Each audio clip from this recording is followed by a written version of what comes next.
La promenade des Bains, c'est un projet qui est prévu depuis de nombreuses années. C'était la volonté de M. le maire, puisqu'il en avait parlé pendant sa campagne. Ça fait 50 ans que la promenade des Bains n'a pas été touchée. Est-ce qu'il était nécessaire de faire des travaux?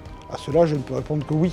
Moi qui ai toujours connu les mêmes pavements noirs, blancs, rouges, c'est normal qu'on arrive à refaire le tout, à donner une nouvelle attractivité. Ça va être écologique bien sûr, ça va être fonctionnel. Ça va aérer, ça va donner beaucoup d'ampleur à tout le littoral là, dans le coin. Quand on regarde le projet, qui est un projet quand même de haut niveau, donc ça va être quelque chose qui va durer dans le temps. Bien sûr, on va rivaliser avec Cannes, avec des villes de bord de mer comme Antibes et autres. Oui, je pense qu'une fois que tout sera terminé, que ça sera un plus. Je pense que c'est un superbe projet qui va vraiment mettre en valeur la ville, mettre en valeur l'agglomération, parce que c'est vraiment quelque chose qui joint les deux villes. Ça ne peut qu'améliorer l'attractivité touristique. Ça va bénéficier à l'activité économique, bien sûr, de notre ville. Quant au feu d'artifice du 14 juillet, il y a 25 000 personnes déplacées, présentes sur la promenade des Bains, c'est que quelque part, elle est connue, reconnue comme il s'y passe quelque chose. Et même nos affaires, je pense qu'on a beaucoup à gagner, vont prendre même de la valeur. Le projet, je suis enthousiaste, parce que déjà, rien qu'à l'idée de planter des arbres, je trouve qu'on manque d'arbres. Et l'idée, je la trouve très bonne d'aller d'un port à l'autre. On a la chance d'avoir dans l'agglomération cette intelligence de travailler ensemble. Peu importe, je dirais, les clivages politiques, les maires doivent avant tout travailler pour le bien-être de leur ville et de l'agglomération. C'est aussi le premier gros projet pour faire toute la promenade du bout de Saint-Raphaël jusqu'au bout de Fréjus-Plage, c'est pas rien. L'avenir de la promenade, forcément, nous préoccupe en premier lieu. On ne peut pas faire un projet d'une telle envergure, couper un peu la circulation des véhicules sans prévoir des parkings. De mettre vraiment un circuit urbain qui va partir de Port-Fréjus à Santa Lucia, mais un circuit qui soit permanent, parce que la difficulté pour nos employés au centre-ville, c'est le parking. Il faut qu'on soit en mesure de leur proposer des parkings à l'extérieur, gratuits ou nettement moins chers, quand ils viennent travailler. Et on est tous touchés par cela.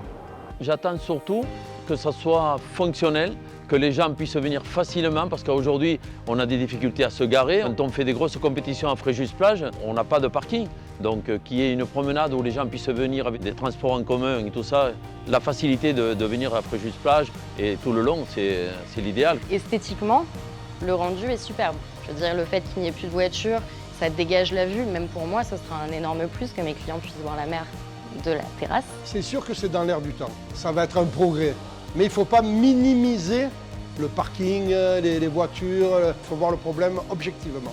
Effectivement, vous allez faire un parking de 300 places, mais est-ce qu'il y aura suffisamment de place pour remplacer toutes les voitures qui se garent actuellement, surtout sur Fréjus? A-t-on prévu les places de livraison nécessaires pour satisfaire les établissements qui sont sur le front de mer? A-t-on prévu la gestion des déchets, donc les poubelles, qu'il faudra bien installer quelque part, malgré le fait que ça reste des poubelles et il vaut mieux les cacher que de les mettre sur cette magnifique esplanade. Mais en tous les cas, la gestion du déchet doit être prise en compte. Il va y avoir beaucoup d'inconvénients pendant les travaux, les démolitions, les reconstructions. Et ce sont des paramètres à prendre en considération pour les usagers et pour les commerçants. Je sais que ça va être des travaux titanesques qui vont prendre quand même beaucoup de temps. Comment est-ce que je vais travailler moi pendant ce temps-là? Est-ce que je vais pouvoir ouvrir mon établissement? Est-ce que les clients vont pouvoir venir boire leur café ici le matin? Quelles sont les dates précises de fermeture pour qu'on puisse s'organiser vis-à-vis des salariés et d'un éventuel chômage technique? On sait que ça va durer un certain temps, mais bon, on est prêt à supporter les travaux, il n'y a pas de problème.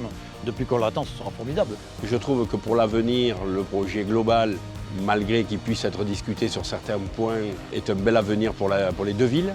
J'imagine qu'en 2025, quand ça sera terminé, je pense qu'on va avoir une promenade magnifique. Le projet est à la dimension de l'agglomération et c'est hyper positif, on a hâte.